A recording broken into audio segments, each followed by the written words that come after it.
자, 우리의 말씀을 통해서 함께 은혜를 나누도록 하겠습니다. 요한계시록의 말씀 계속되는 말씀입니다. 오늘 성경의 말씀은 요한계시록 4장의 말씀인데 원래 2장, 3장, 요한계시록 1장은 서론의 말씀이고 그리고 2장과 3장은 이 소아시아 7교회에 편지하라 해서 7교회 주시는 하나님의 말씀과 함께 요한계시록 4장은 이제 요한계시록의 아주 중요한 부분 중에 하나입니다. 그것은 뭐냐? 바로 예배의 광경을 우리에게 보여줍니다.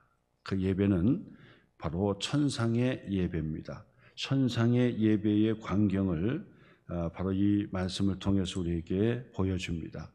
당시 어렵고 힘들었던 초대교회 성도들이 예배를 드리기 위해서 굴로 들어가고 또 가정으로 들어가서 숨어서 그렇게 예배를 드렸던 것입니다. 왜냐하면 예배가 그만큼 중요하기 때문에 그런 것이었습니다. 예배를 포기할 수가 없었던 것이죠. 예배는 신앙의 종합 선물입니다. 종합 세트입니다. 예배에 실패하면 말씀 묵상도, 말씀의 기도도, 전도도 그리고 모든 것들이 다 허사로 무너지고 마는 것입니다. 그렇기 때문에 예배가 그만큼 중요하다는 것이죠. 그래서 그들은 예배를 포기하지 않았던 것입니다. 그렇게 어렵고 또 어려운 그 환경인데도 불구하고 그분들은 매일같이 모이기를 힘썼고 예배를 드렸고 기도를 했지요. 그리고 그 예배에는 성찬식을 꼭 빼지 않고 항상 성찬식을 했어요. 그래서 그 예배의 온전함으로 하나님 앞에 드렸던 바로 이 초대교회 성도들 보게 됩니다. 예배 드리다가 발각이 된다든지 그러면은 뭐 고통을 당할 뿐만 아니라 죽음까지도 그렇게 각오를 해야 되고 그리고 그런 결과를 얻게 되었습니다. 그 초대교회 때의 역사를 보면은 그들이 숨어서 예배를 드리고 뭐 했다고 했습니까? 성찬 예식을 했어요. 떡을 떼고 그리고 포도즙을 나누면서 주님의 몸을 그리고 주님의 흘리신 보혈을 상징한다 해서 같이 먹고 마셨단 말이에요. 자, 그랬는데 몰래 그것을 밀고 하려고 지켜보던 사람들이 그걸 보고 놀라는 거예요. 저들은 예수님의 시신을 서로 나눠 먹는다. 이렇게 오해할 정도로. 그래서 나중에 보고하죠. 저들은 이상한 집단들이다. 자기들끼리 모여서 예배라고 하는 것을 드리는데 예배와 함께 저들이 굶주렸던지 시신을 서로 뜯어먹고 피를 마시더라. 이렇게 오해를 하고 그렇게 전달했다라고 하는 얘기예요. 초대교회 때의 역사의 페이지에 그렇게 나와 있습니다. 그 정도로 그들은 예배를 소중히 했고 그 예배의 온전함을 위해서 성찬, 그 번거롭고 어려운데도 불구하고 성찬을 통해서 그들은 감격을 했고 감동을 받았고 하나님께 영광을 돌렸던 것을 보게 됩니다. 그럼에도 불구하고 그 예배가 너무나도 힘들고 어려운 예배였지요. 자, 그들에게 위로해 주는 말씀이 뭐냐면 천상에서의 예배의 광경이었던 거예요. 그래서 봐라, 우리의 예배가 비록 냄새나는 곳에서 적은 공간에서 지하의 공간에서 우리끼리 숨어서 드리는 예배였을는지 몰라도 그 예배는 바로 하나님 앞에서 드려지는 천상의 그 예배, 바로 이 천상의 예배를 바라보는 것이고 그런 예배를 하나님 앞에 드리는 것이다 라고 하는 것을 말씀을 통해서 위로해 주시고 그리고 우리의 예배는 바로 이 천상의 예배로까지 나아간다는 사실을 우리에게 가르쳐 주는 거예요.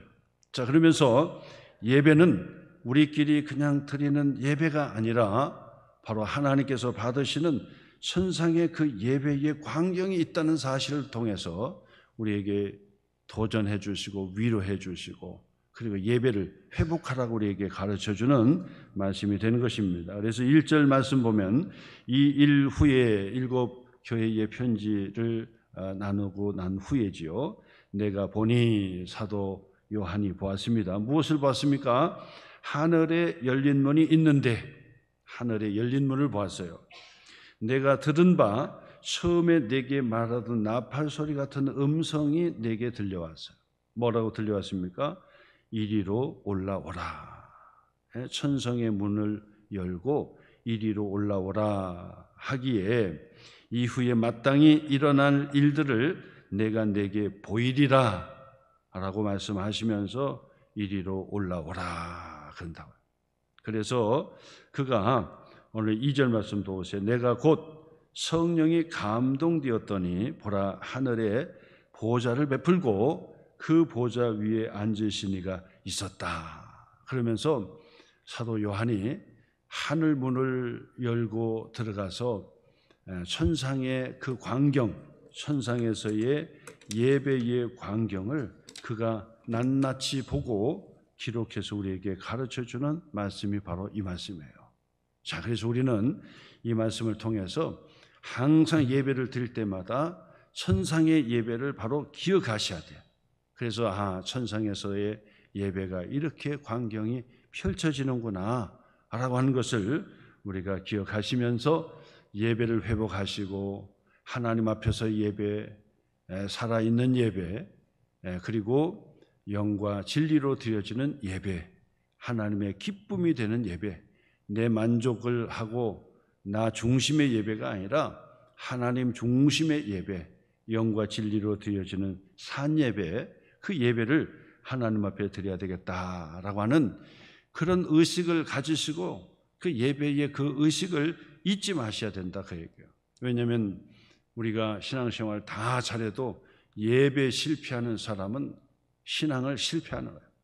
그러나 예배에 성공하는 사람은 신앙의 성공자가 되는 것이고 하나님께서 기뻐 받으신다. 그리고 예배를 드리는 자, 영과 진리로 예배 드리는 자를 우리 하나님께서 뭐라고 하셨습니까? 찾으신다. 영과 진리로 드리는 살아있는 예배, 하나님의 임재의 의식을 가지고 드려지는 참다운 그 예배 드리는 자를 우리 하나님께서 찾으신다는 거예요. 왜 찾으십니까? 복을 주시려고. 우리 하나님께서 기뻐 받으시니까 찾으시는 거예요. 이처럼 우리는 예배에 대해서 반드시 날마다 의식을 하나님 앞에 해야 된다라고 하는 것입니다. 내가 전에는 예배 잘 드렸는데요, 그거하고 상관없어요. 예배는 옛날 드린 거를 자랑하는 것이 아니라 매번 드릴 때마다 우리는 반드시 의식을 하셔야 된다. 깨어서 의식하셔야 돼요. 그냥 예배 드린다 하고 앉아서 이 딴전하고 그러면 절대 그 예배가 성공할 수가 없는 것입니다.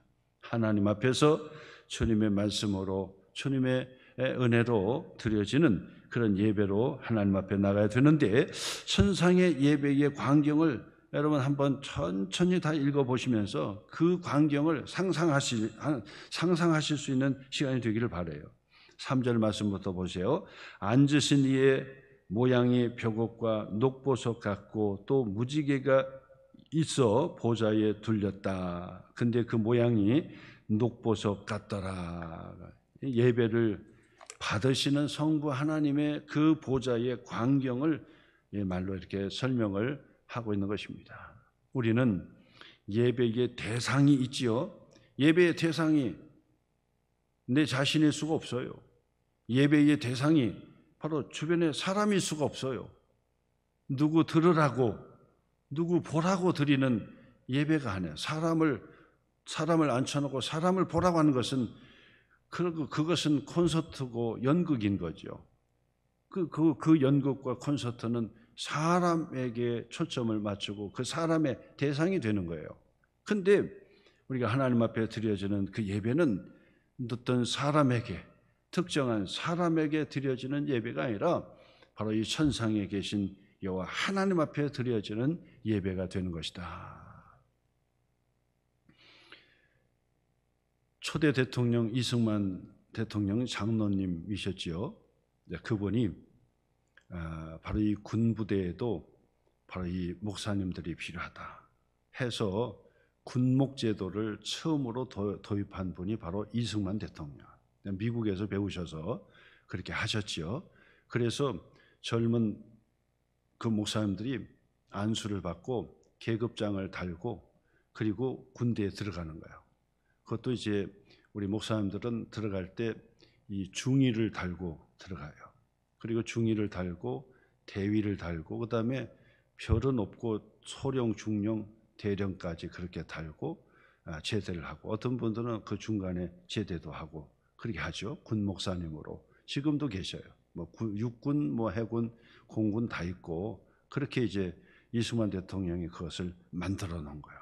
그래서 지금도 군목 시험을 봐가지고 이제 합격하면은 총신대학원을 다 마치고 군목으로 들어가고 그리고 이제 신학대학이 이제 많이 있잖아요. 이제 그 중에서도 이제 군목이 아주 또 이 공부를 잘해야 하지만이 그 중에 들어가는데 바로 이 군목사님 시험에 이제 합격하는 합격 수에 따라서 신학교에 이 수준이 있구나 이렇게 생각합니다. 우리 총신대학교에 그 이 군목이 제일 많이 합격한다고 제가 자랑삼아 그렇게 말씀을 드렸죠. 젊은 그런 신학생이 시험을 합격을 해놓고 그다음에 목사 안수 받을 때까지 끝까지 공부를 해요. 그리고 신대원을 졸업해서 이제 목사가 되면은 이제 군 복무를 시작한단 말이에요. 그러니까 젊은 사람이죠. 한 30대도 안 되는 나이에 이제 군목이 시작이 되는 거예요. 그래서 그 이 사단에 배치돼 가지고 그곳에서 예배를 집례하고 탁 한다고요. 그러면 계급장은 중위를 달고 있지만은 사단장이 온다든지 누가 와도 그 목사님한테 함부로 하지를 못하는 거죠. 왜냐면 계급장은 뭐 중위지만은 뭐 내가 사단장 별 달았으니까 반말을 한다. 그런 일은 없어요. 그런 일들이 있었다가는 큰일 나죠. 그러니까 계급장은 그 중위인데도 불구하고 절대로 그 앞에 그 어리다고 반말하고 뭐 이러지를 못하죠. 그러니까 다 그 예배의 광경에 함께 하나님 앞에 예배를 드리고 그런다고요. 자, 근데 이승만 대통령 때 전방 시찰을 갔어요. 대통령이 전방 시찰을 갔어요. 근데 주일날이 되었어. 그러니까 여기 그 이 군부대에 예배 드리는 데 가서 예배를 드려야 되겠다. 마침 주일날이니까. 그러니까 어떻게 하겠습니까? 그 참모진, 대통령 참모진들이 난리가 났죠. 그래서 그 이 전방에 그 예배 초소에 미리 가가지고 이제 준비를 해놓고 그 다음에 그 앞자리에다가 대통령이 앉을 수 있는 봉황이 새겨진 그 의자를 옆에다가 그냥 다 놨다고요. 그리고 나서 이제 예배에 모든 분들이 다 들어오죠. 예배를 딱 드리려고 하는데 이 젊은 군 목사님이죠. 저는 군 목사님이 예배를 딱 드리려고 하는데 이 대통령의 자리를 따로 빼놓고 앉아 있으니까 예배를 시작하기도 전에 딱 한마디 하는 거예요. 우리는 영으로 진리로 하나님 앞에 예배를 드립니다. 우리 모두는 다 하나님 앞에 예배를 드리는 것입니다. 사람에게 예배를 드리는 것이 아닙니다. 그렇기 때문에 이 예배당에서는 누구든지 높고 낮은 사람이 있을 수가 없습니다. 그러니 죄송하지만 대통령도 그 평상 자리에 앉아주세요. 이래 얘기한 거예요. 그러니까 바로 그 자리가 난리가 났겠지요. 난리가 났지요. 근데 꼼짝하지 못하고 예배 시간이니까 깜짝 놀라요. 그런데 만약에 그 대통령이 믿음이 없는 사람이었다고 한다면 난리가 났겠죠. 더 큰일 났겠죠. 그리고 또 예배당에 오지도 않았겠죠. 근데 장로님이잖아요. 아무 말 하지 않고 하고 그 자리에 일어나서 여러분들과 같이 그 자리에 예배당에 딱 간. 그리고 나서 1시간 예배를 다 드리는 거예요. 나중에 이제 큰일 났다. 참모진도 큰일 났다. 그랬는데 역시나 믿음 있는 장로님이라 그런지 그 이승만 대통령이 그 젊은 그 군 목사님께 허리를 숙이면서 오늘 정말 귀한 것을 가르쳐 줬습니다. 앞으로 내가 다시는 이런 일들을 하지 않도록 그렇게 하겠습니다. 이러는 거예요.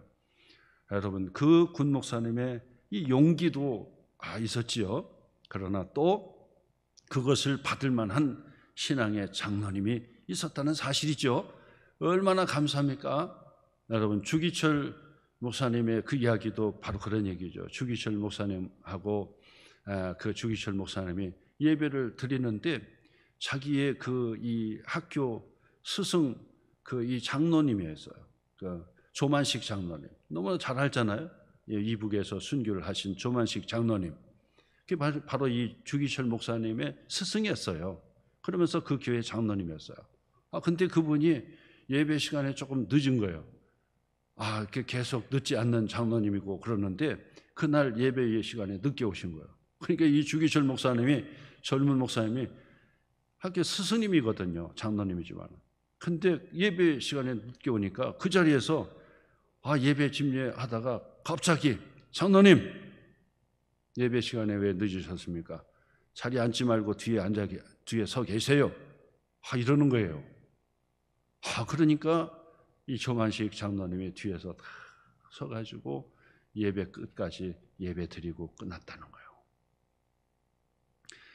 이 주기철 목사님도 마찬가지로 그렇게 할 수 있는 용기 있는 목사님이었다고 볼 수도 있겠지만은 더 훌륭한 것은 바로 이 조만식 장로님이 그 말에 순종했다는 사실이에요. 그 틀린 말은 아니니까, 틀린 말은 아니니까 뒤에 서가지고 거기에 푹 숙이면서 그 1시간 예배를 끝까지 드렸다는 거예요. 이것이 바로 이 조만식 장로님이 훌륭하다는 거예요. 그만큼 훌륭하다. 하나님 앞에 예배 드리는 것에 대해서 가르쳐 주니까 그 예배가 그만큼 소중하기 때문에 그 자리에서 이승만 장로님도 다 순종하고 그냥 곧말하지 않고 그냥 의자에 앉아가지고 다 예배 드리고, 그리고 조만식 장로님 훌륭하니까, 신앙의 기본과 훌륭한 예배에 그걸 가지고 있으니까 그런 거죠. 그 생각을 해보세요. 그 주기철 목사님이 아무리 목사님이지만은 자기 학교 후배예요. 아니, 후배가 아니라 제자예요. 제자라고요. 그런데 그렇게 많은 사람들 앞에서 바로 창피를 당할 정도로 됐단 말이에요. 근데 역시 정말 훌륭한 사람은 바로 그런 게 다른 거예요. 그게 달라요. 보통 사람 같았으면 어떻게 하면 내가 누군데 그러면서 그렇게 했겠죠. 목사님이 그런 사람 같았으면, 그런 쫄장구 같았으면 그런 얘기도 하지도 않았을 거예요. 근데 받을만 하니까, 아무리 대통령이라도 이 예배에 하나님 앞에 드려지는 예배라는 것을 받을만 하니까 그 자리에서 내려가서 앉으세요. 일어서서 앉지 말고 일어서서 뒤에서 예배 드리세요. 오늘 여러분, 오늘 선상의 예배를 다 보면서 예배의 소중한 것을 다시 한번 마음에 새기시는 그런 축복의 시간이 되시기를 주님의 이름으로 축복합니다.